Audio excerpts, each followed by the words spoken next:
Dans nos vidéos, nous essayons d'encourager la diaspora à investir en Afrique et montrer ce que la diaspora fait en Afrique. Et la dernière fois, j'ai fait une vidéo où je parlais de comment, avec combien on peut investir en élevage, où je montrais qu'on peut investir avec pratiquement rien du tout, avec peu d'argent on peut investir. Il ne faut pas attendre d'avoir des millions avant d'investir en agriculture, en élevage. Et la vidéo de la semaine passée, c'était avec combien on peut commencer son projet d'élevage. C'était la vidéo. Vous pouvez aller voir de quoi il s'agit dans cette vidéo où j'ai démontré comment, avec rien du tout, tu peux commencer ton projet d'élevage.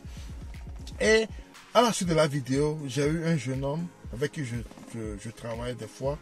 Je lui produis certains conseils qui vit au Togo et qui m'a montré son élevage. Ça m'a vraiment touché, ça m'a fait plaisir et j'ai voulu vous partager cela parce que beaucoup de gens pensent qu'il faut avoir beaucoup de mois avant de démarrer, et des fois quand tu fais tes vidéos, c'est comme si on s'adresse seulement aux gens qui sont dans la diaspora. Non, le but de nos vidéos, c'est pas pour rien que les gens qui sont dans la diaspora, c'est également pour les gens qui sont au pays. Et il y a des gens qui sont au pays, qui font des choses vraiment merveilleuses, qu'il faut vraiment encourager, louer. Il s'agit d'un jeune qui aime l'élevage et l'agriculture.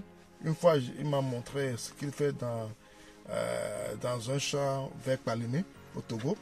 Et la dernière fois, après ma vidéo, il m'a envoyé des images de ce qu'il fait chez lui à la maison.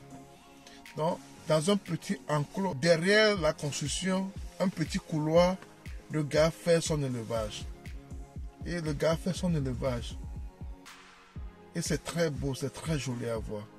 Et avec ça, le gars s'en sort pas mal. Il m'a dit, il essaie d'acheter, va au marché, il achète les têtes de petits poissons avec un peu de maïs, un peu de son cubé, un peu de lecena. Et puis, il fait ça pour vendre pour ses animaux. Et il utilise également les restes de la nourriture, comme j'avais préconisé dans ma vidéo la dernière fois. Et c'est ce qu'il fait pour pouvoir s'occuper de ses animaux. C'est ce qu'il fait. C'est ce qu'il fait pour pouvoir s'occuper de ses animaux. Ce sont des choses comme ça qu'il faut encourager. Ce sont des choses comme ça qu'il faut valoriser.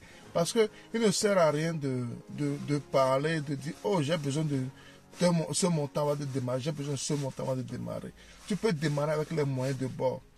Si tu habites quelque part, il y a un endroit, c'est l'entretien qui est important. Pour que l'endroit ne devienne pas un vecteur de maladie pour les gens qui sont à côté de vous, les gens qui vivent à côté. Parce que si ça ne commence pas à sentir, les gens vont se plaindre et vous êtes obligé de fermer ce que vous faites.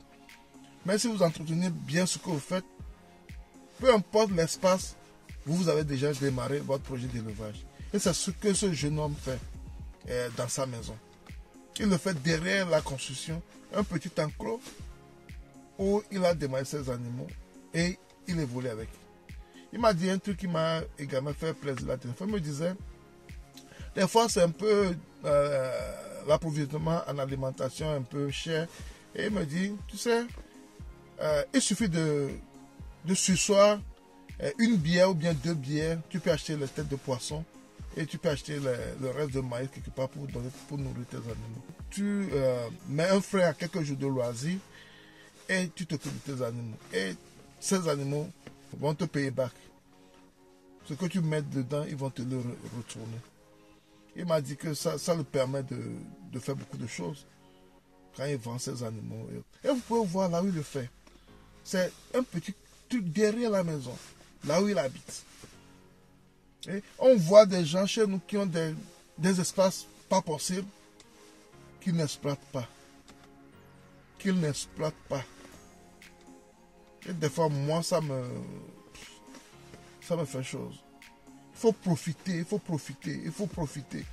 Et le gars, ça lui permet de subvenir à certains de ses besoins. Tu peux le faire également chez toi. Il y a des gens qui ont de vrais espaces chez eux à la maison, mais ils ne le font pas.